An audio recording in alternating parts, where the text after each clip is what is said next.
अहिले दायित्वले एक दशकमा 115 जनालाई त्यो लेभलमा पुर्याएको छ जुन चाहिँ गाउँ गाउँमा आशाका दियो बालिरहनु भएको छ, रोजगार सृजना गरिरहनु भएको छ भने अब दायित्वले त्यो एक दशक काम एक वर्षमा गराउनु ल्याउँछ। कोशी र गण्डकीमा अहिले हामीले 10वटा स्थानीय तहहरूसँग काम गर्दैछौँ। त्यहाँ 100 जना त्यस्ता उद्यमीहरूलाई चाहिँ हामीले अगाडि बढाउँदैछौँ।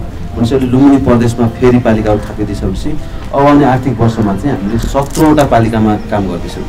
त्यो भनेको 680 जना उद्यमीहरूसँग हामीले डाइरेक्टली काम गर्छौँ, उहाँहरूलाई क्यापेसिटेट गर्छौँ।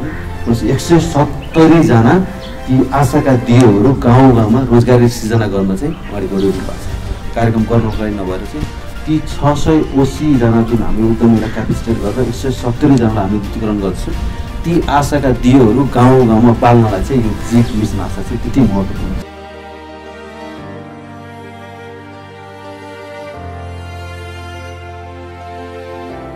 मिशन आशाको मुख्य सोच भनेकै कसरी यो गाउँ गाउँमा भएका ती आशाका स्रोतहरू, यो क्याटलिस्ट्स अफ होपलाई यो देश देशमा भएका नेपालीहरू, नेपाललाई मन पराउने हितैषीहरू अर्थात् त्यो च्याम्पियन्स अफ चेन्जसँग जोड्ने।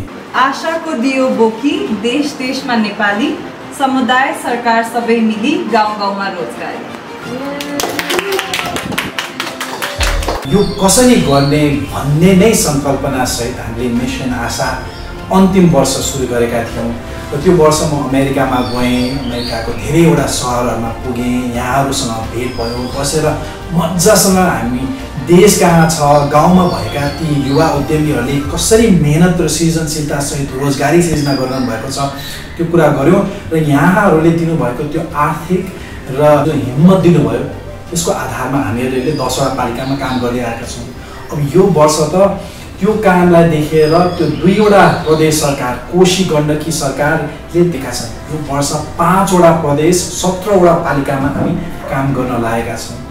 भन्नु मतलब यहाँ सरकारले पनि पत्याएको, समुदायले पनि पत्याएको र एउटा ठुलो राशि पनि यहाँ जोडिसकेको अवस्थामा अब चाहिँ मिसन आशा 2025 को बेला आएको छ। र म यो वर्ष एकदमै खुसी लागेको छ कि म हुर्किएको हैन, पछि मेरो व्यावसायिक रूपले हुर्किएको ठाउँ अमेरिका, म त्यहाँ आउँदैछु फेरि।